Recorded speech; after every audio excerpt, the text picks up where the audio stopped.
Hello, my friend. This is Joe Bakhmutsky, and welcome to Simplify Cancer podcast.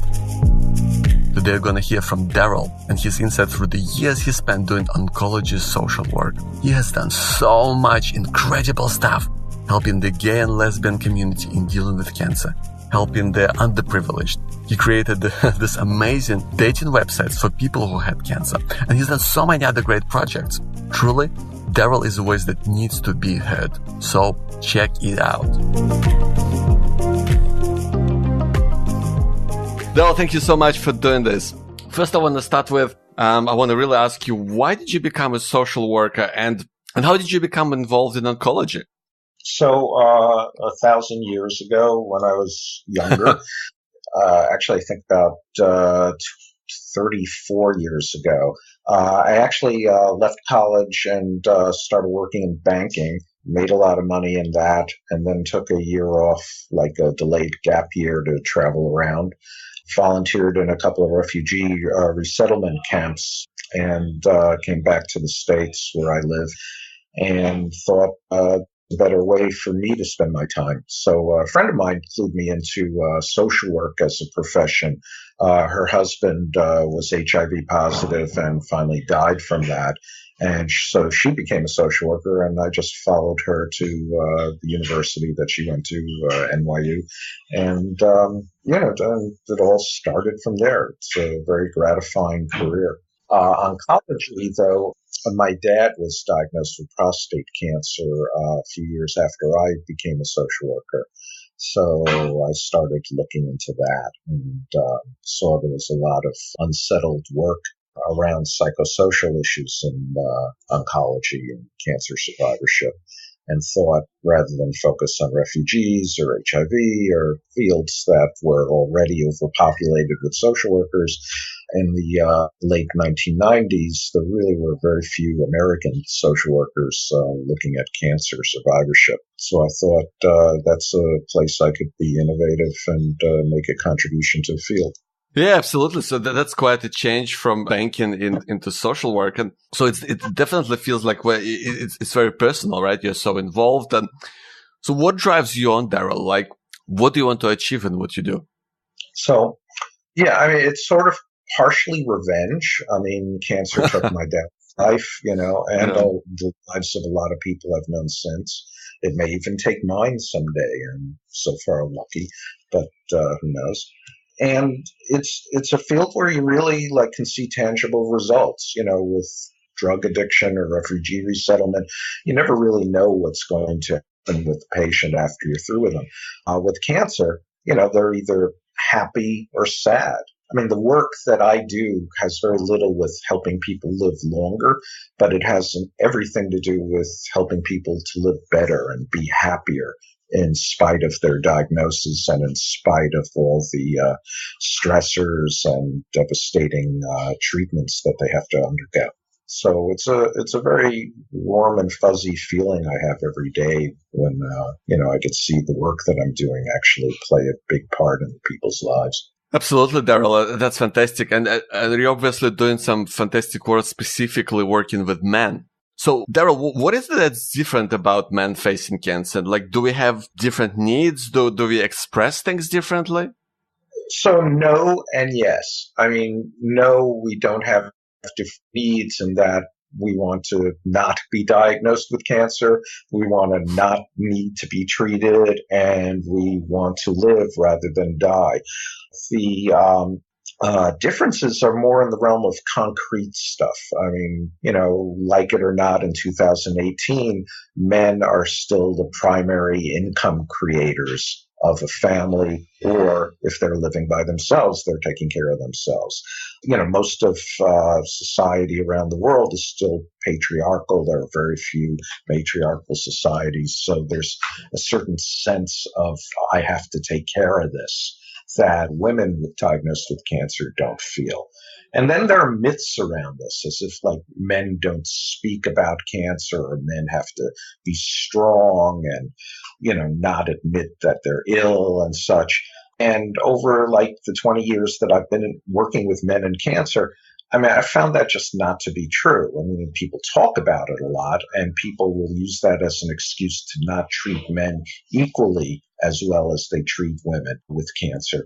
But in fact, I mean, men cry just as much as women do. Men get depressed. Men express themselves when they're asked to. You know, the problem with men is not so much that it's a man who has cancer, but it's the way people react to a man with cancer. You know, it's more likely that a male or female doctor will speak to a woman and ask her how she's feeling. It's rare that a male or female doctor will ask a man diagnosed with cancer how he's feeling. And that, I think, are some of the critical differences. Yeah, exactly, because they always assume that you don't want to talk about it. Yeah. Yeah. And in fact, why am I sitting here if I don't want to talk about it? You know, I mean, I'm in your office. I'm paying you an amazing amount of money, either through insurance or out of my pocket. You know, I'm here. You be here too. Yeah, absolutely. And I guess from experience, like I know that I can say that most people feel like completely overwhelmed when they're facing cancer. What advice would you give to someone who's going through it right now? You know, you're human. Feel whatever you're feeling. You know, it's ridiculous to say to somebody, feel better than you do, or feel X, Y, or Z, you know, because that's your idea of the best thing to tell them or the best thing for them to feel like. You know, somebody just told you have a good chance of dying sooner rather than later.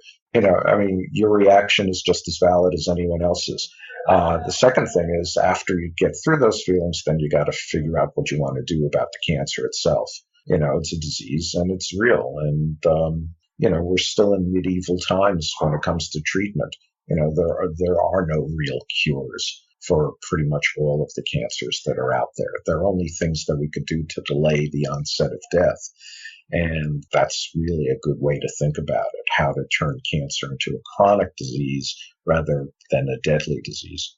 Absolutely, Daryl. And one thing that's helped me is going onto specific cancer forums. Like I've been on testicular cancer forums a lot, and I've been asking, you know, about symptoms. I've been asking all these things about how does this affect my sex life and everything else. And it's been incredibly supportive. I found that immersing myself in facts, immersing myself in information has tremendously helped me to deal with it better. Do you notice, I guess, in work that you do, that this kind of understanding, what I think what you just mentioned, understanding the facts, understanding treatment, understand what's going on around you can help you to deal with it better? Yeah, completely. I mean, when you're in the dark, you stumble on things. When you're in the light, you could find your way through things. You know, I mean, that sounds like a silly cliche, but I think it's very truthful around understanding cancer. I mean, rare is the person that really understands what cancer is about, you know, unless you went to med school or something. So to know something sort of relaxes you, takes a lot of attention off, and then gives you the tools that you need in order to talk to your doctors. You know, it's like when you had testicular cancer, I'm guessing you had more than one doctor, and I'm guessing you had, you know, you also had nurses and oncologists and all sorts of people playing out in your lives. Then you had people telling you, like, did you talk to this or that? Then you had the online communities perhaps suggesting X, Y, or Z. So to be able to feel confident in your own treatment choice making is really a big deal. You know, and also it gives you the sense of you did the best you could no matter what the outcome is. You know, when your head's on your pillow for the last time, you shouldn't feel a sense of regret that you blew an opportunity or something. You should know, like, you did the best you could. It's unfortunate we're not in the year 3018 instead of 2018. You know, I mean, we just have the tools that are available for us today to fix ourselves, and they're not all that great. But we do the best we can. Yeah, absolutely. And also you mentioned like the pressure on the man to be perhaps the primary welfare provider. What advice do you have on dealing with that sort of pressure?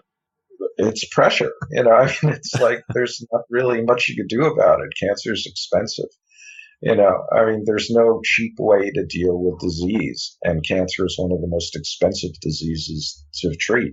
You know, financial toxicity is as much a side effect from cancer as being bald or feeling fatigued.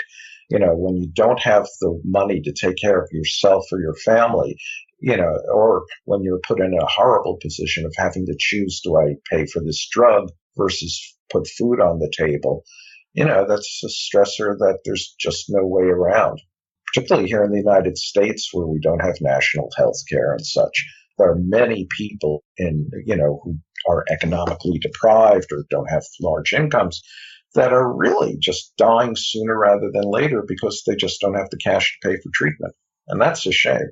And with our current administration, obviously, it doesn't look like that's getting any better. Yeah, absolutely. And what do you think about the support that folks expect to get from their family, from their friends, from people around them, maybe their coworkers?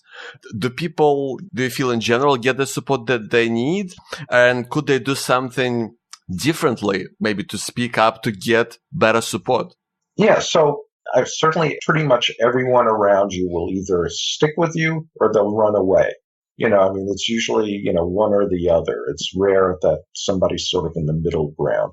The ones that run away, don't chase them. They're wherever they are and they're not going to be helpful to you. They're dealing with whatever's going on for them, as a consequence of you being diagnosed with cancer. The ones that are with you, they're your friends, they're your family. They're not doctors. They're not going to know what to say or how to make you feel better, except in the sense that they've done that well in the past. So if you have a friend who was soothing during a relationship that went wrong, 3 years ago, or, helped you through a broken leg, that's probably a friend who will also know how to talk with you around cancer. If you have a family member who, wakes up an extra hour early to help you get to the toilet or, whatever, that's somebody who's useful. But no one's ever going to be perfect.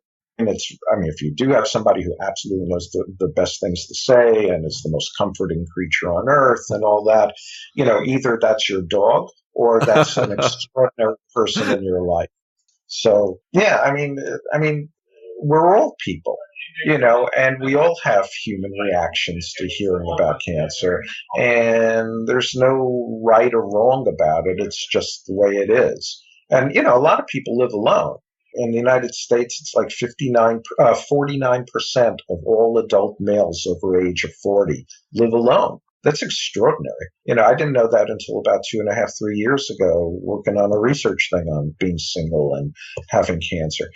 So loneliness is a consequence of cancer as well.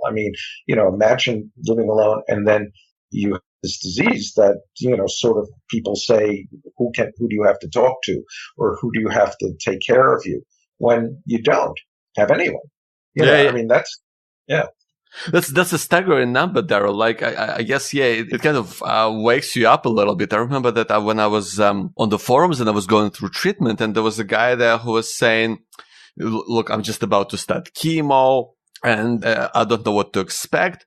Should I be like freezing meals and putting them in my freezer? Because I live by myself and I really don't know whether I'll be able to get out of bed and like just buy basic groceries. And I remember that shocked me. I thought, people are dealing with, with cancer, with treatment on this level where it's loneliness.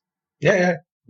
So there are like, when we flip that around and if we talk about the caregivers, like I guess if you're a partner or a close friend and it's someone in your family, like, because it's really tough for them. What can you do to make it easier for them? And I guess, how can you help them through this time, which is incredibly stressful? Yeah. So I guess there are two answers to that. One, so what? It's like, now's your time to be selfish. At least for a small part of your diagnosis, certainly in the early days you should be, or you have the permission to be selfish. But it's a good question, especially for people with children. Young children, like 9, 10-year-olds. What do you say or not say?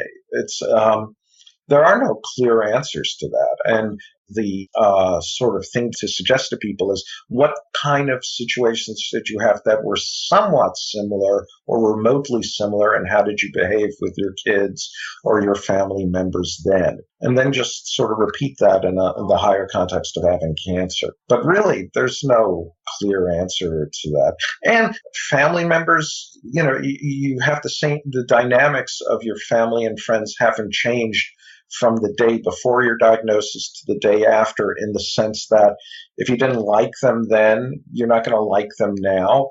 If they didn't like you, they're not going to like you, any better now, because you're diagnosed with cancer. Cancer diagnosis happens within the middle of many changes in relationships, both with kids as well as adults.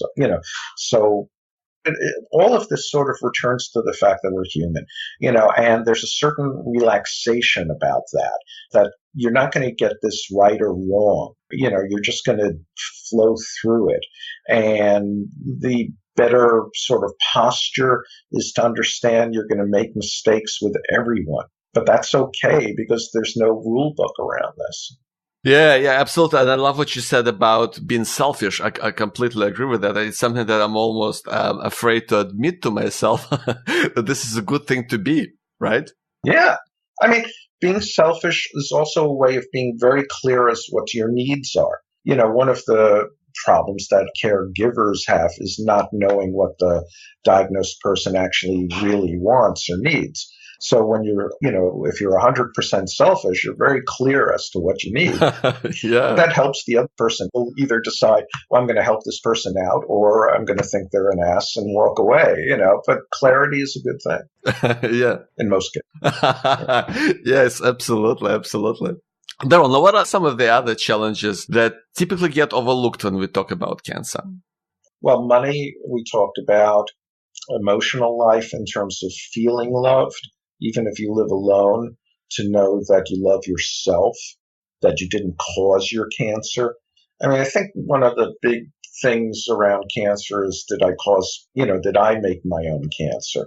And that's kind of rare. I mean, if you live in a toxic wasteland or, Chernobyl, yeah, you did screw yourself. Sorry about that, but you did, but rarely somebody caused their cancer. And that's important to know and to feel comforted by that you didn't do it to yourself. And it's not punishment. 20 years ago, I started the field of LGBT psycho-oncology. Nobody had been looking at gay and lesbian cancer survivors. And many doctors were asking, what did they do to cause their cancer? As if gay and lesbian patients did something different than straight patients around cancer diagnosis. I mean, the obvious thing around prostate cancer, did anal receptive sex cause your prostate cancer? And I could point to a half a dozen urologists today that believe it does, including a very well-known one in Washington. That's crazy. But, people will take their prejudices and insert it into their specialties, around cancer. So the sense of blame or blaming is probably one of the least talked about and most toxic aspects about being diagnosed, I think. Yeah, absolutely. And so what is the reality like if you're gay and lesbian? I guess if you're a gay man and you have prostate cancer, what is that reality like, and what would you say to that person? Well, it's hard to talk to your doctor. Basically, you have to find a way to either have a doctor that you're very cool with, or you have to find, your own strength to say, I enjoy sex with other men. What will my life be like after treatment? What will my sense of identity be like? Because most prostate cancer treatments cause impotence. Or remove sex drive. So what will that be like for me as a man who enjoys sex with other men, since I've, basically been out as that identity? One of the treatments for prostate cancer is quite similar to the punishment that gay men used to receive in the 40s, 50s, and 60s, which is to take androgen deprivation therapy and to basically have your testosterone removed. So you're basically chemically castrated. I mean, now it's a treatment for advanced stage disease, and pretty much everybody welcomes that because it seems to have a good effect and adds a couple of years to your life. But imagine being a gay man saying, here's here's this treatment that, if you were arrested in the 1960s, we'd offer it to you as well, and so there are all sorts of weird things around that, and I fail to understand how in 2018 we can have so many doctors who, A, don't care enough to learn more about their gay patients, and two, are just afraid to speak to their gay patients and ask them, what do you need from me? What kind of sensitivity or treatment, or what better explanations for treatment do you need from me? So, on one hand, it's good that the field of LGBT psycho-oncology is growing. It's big in Australia. Prostate Cancer Foundation of Australia is very, very good around gay men. There are a couple of universities that we here in male care work with that are in Australia around research. So we can tell gay and bisexual men and transgender women that, there's science behind a lot of what we now know around gay and lesbian survivorship. But, it's still a decade or two away from being really a fair and equitable medical treatment world for LGBT cancer survivors. Yeah, absolutely. And Daryl, please tell us about your LGBT cancer project. Like, what's that about? And what are some of the issues that really need to be spoken about out loud? So the LGBT Cancer Project started in late 2004. It's literally the world's first national nonprofit organization or NGO focused on gay and lesbian and transgender and bisexual cancer survivors from a patient's point of view. So, there are many cancer-focused organizations from Livestrong and Prostate Cancer UK and Macmillan, you can name 1,000. This was literally the first in the mid-2000s, so imagine, how long it took to get there. And that it took me, which really, I've never been an activist in the gay community, it took me in my 30s to sort of put that together. It was something, something that people disliked me for initially, but I think now it's been replicated in the UK and a number of other countries. I think the value of it is obvious, and it's necessary. The LGBT cancer survivor community needs an organization that can provide both advocacy and the marketing of the idea that it's a unique niche of people that have particular treatment needs. Yeah, obviously, like a lot of the folks you deal with, they feel that they're in trouble. Is there a story, Daryl, that has really hit home the most for you? No, they're all poignant. I'm still flattered and like the idea when somebody writes an email saying thank you and this and that. And, that's highly gratifying and encouraging. And not just to me, but, I don't work alone. There are a lot of people that work with me now, not just in our organization, but there are lots of other organizations that have similar programs now. Nothing really strikes home in the sense that I don't want to say one person's extraordinary story is more important than another person's banal story. They're all important because they're all individuals that have stories, and they're all worth hearing, whether it's like, oh, thank you. I learned about a particular drug that was helpful versus a story where like a lesbian couple, fighting their way through a hospital system so that one could visit the other in the same way that a heterosexual man and wife could visit. We actually had a situation, a couple of them like that. They're all important stories, and that's how it should be. Stories are good for fundraising and good for media and this and that, but in fact, everybody individually has the same value. And I think that in itself is the main story that we want to tell, is that everyone is important. It's not like anyone, whether, you're going to die in 3 days in complete agony, or you have a manageable disease that you'll die from a heart attack when you're 100. If you're diagnosed with cancer, you're not in a good place. And that's important for both ends of the spectrum. Yeah, I guess the thing that rings true from what you're saying is equality. Like, I guess people want to be treated differently in all ways and walks of life, and that includes cancer, right?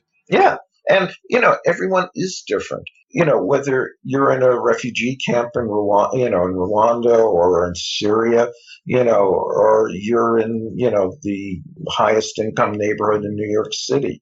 I mean, it's not that you're in a better situation or worse situation. It's that you're in a different situation with different needs and different abilities to access healthcare and different understanding of what healthcare is.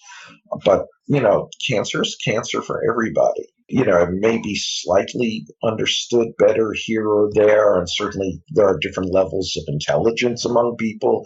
Somebody who went to Harvard Law School is probably going to be able to read stuff better than somebody with a third grade education or something.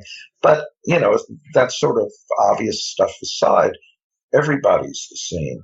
You don't want to hear that you got a disease that can kill you.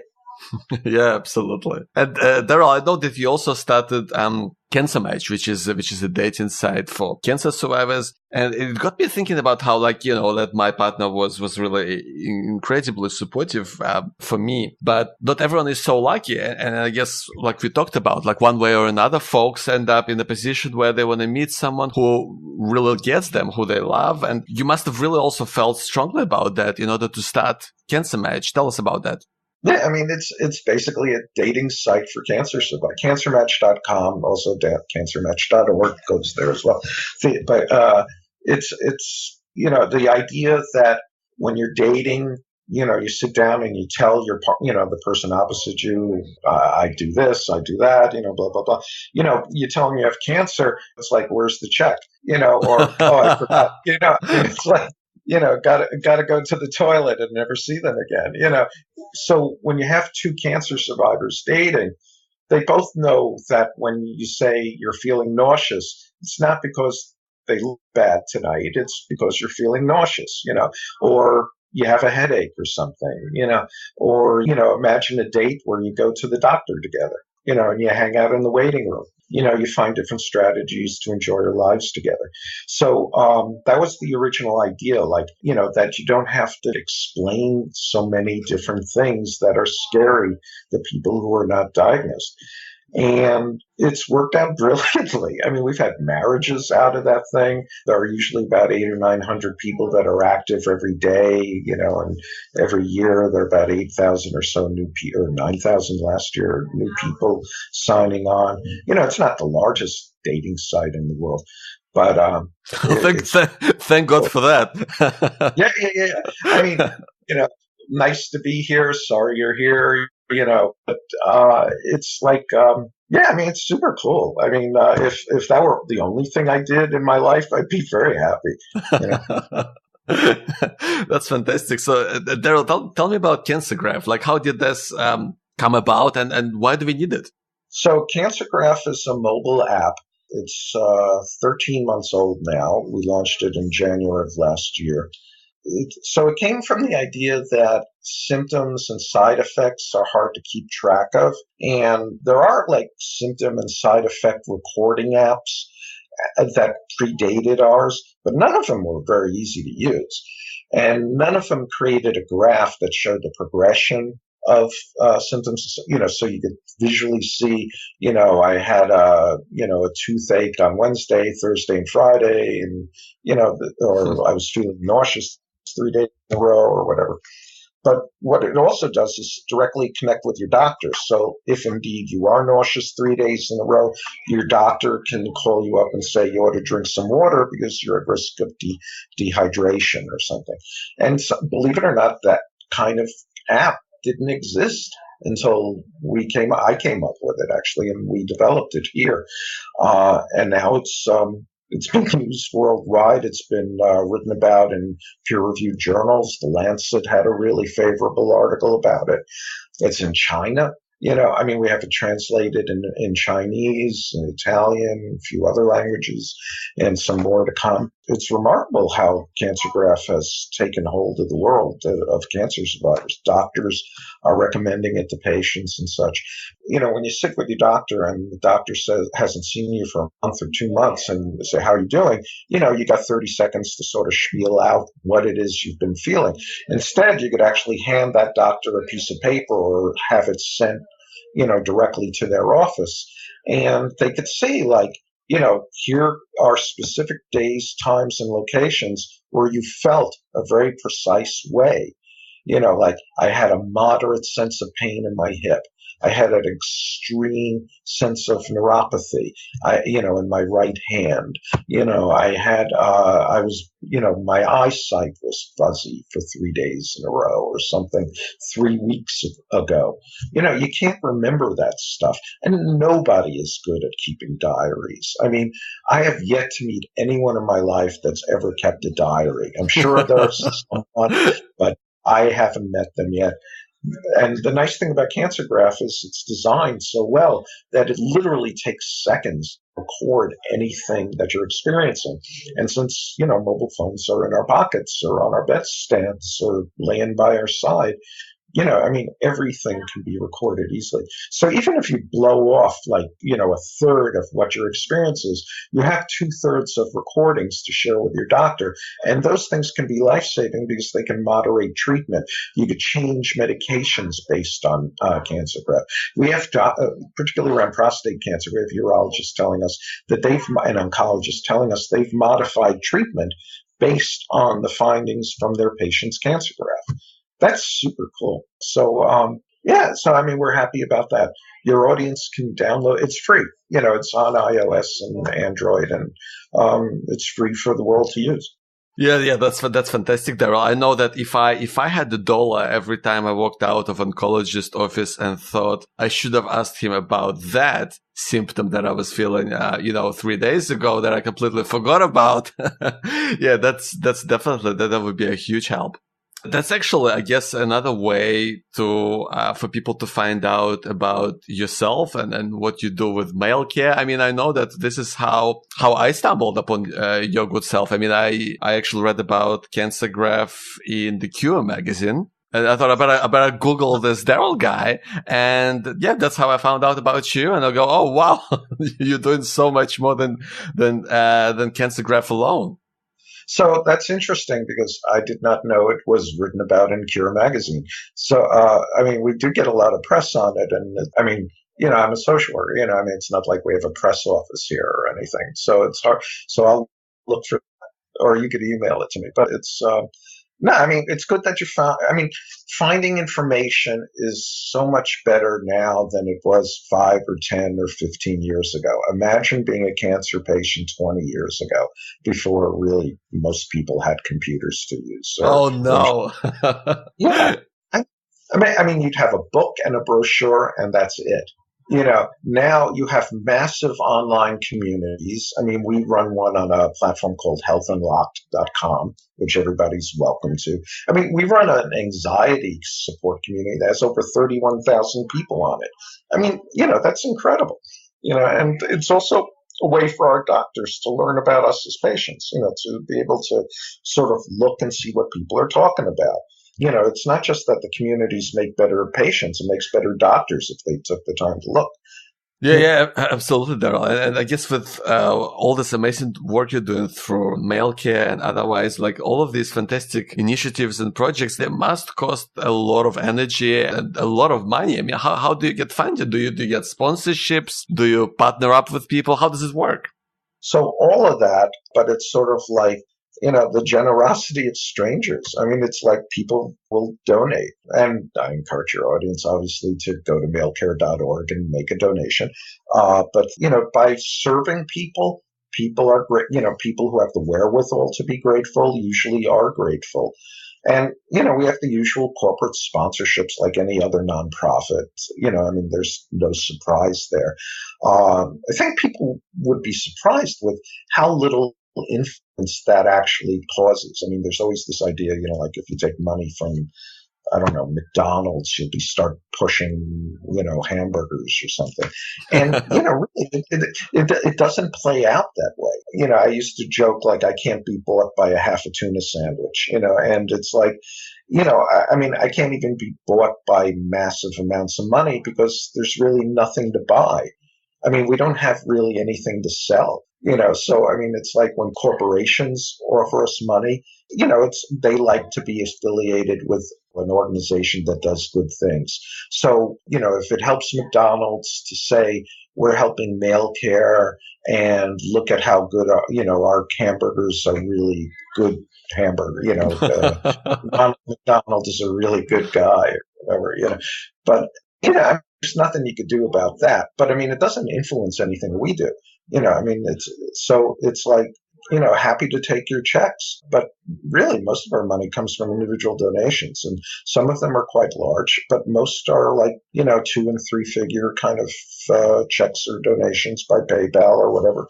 And, it's not just 1 or 2, it's many thousands of those, and they add up. And then it gives us the privilege and honor to do these really good, great, innovative things that help even more thousands of people, and especially people who can't afford to make donations. I mean, all of our work goes around the world. Also, we could not do this 20 years ago or even 10 years ago. It's all internet kind of bonuses, so to speak.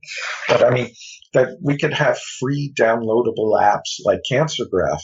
That all comes from individual donations from Western countries or developed countries that are now benefiting both in developed countries and undeveloped countries, or undeveloped neighborhoods. I mean, there's plenty of poverty in in Australia, United States, everywhere, so it's like, there's a really good sort of bonus to any donation done to an organization like Male Care. I mean, we're not the only one, but we're certainly, I think, one of the better ones.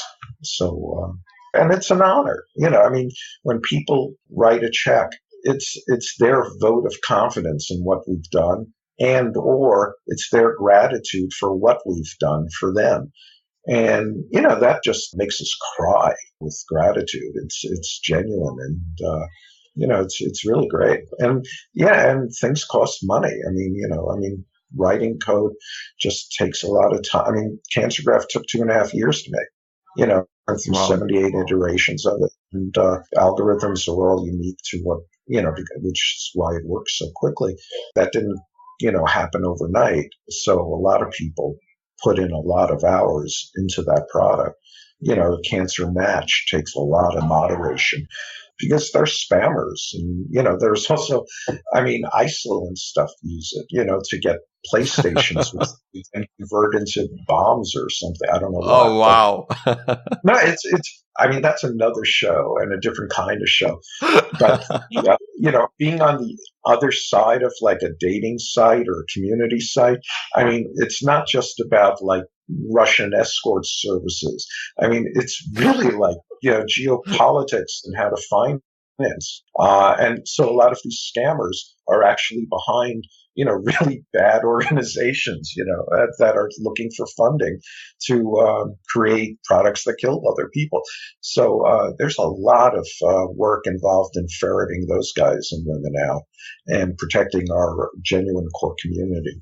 So all of that stuff costs money, just because it's time and, and it's electricity. I mean, our server stuff is one of our bigger expenses. Yeah, absolutely, Daryl. That's fantastic. So, Daryl, if someone wanted to really find out more about the project you just mentioned, the ones that we just talked about, or even something that we missed perhaps, or even to participate if someone wanted to be a part of it, or maybe to help fundraise, like what would they do? How would they get in touch with you? And what sort of websites would they visit? Yeah. Malecare.org is a good starting point. MALECARE.org. And I mean, it presents itself initially in English, but you can see at the top part of the screen that there are a lot of languages, I think 8 or 9 different languages that most everything is translated in.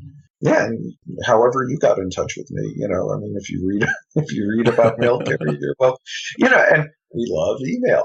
I mean, being able to know what people want or what they're suffering helps us to figure out what to do next. we're not an insulated community or organization.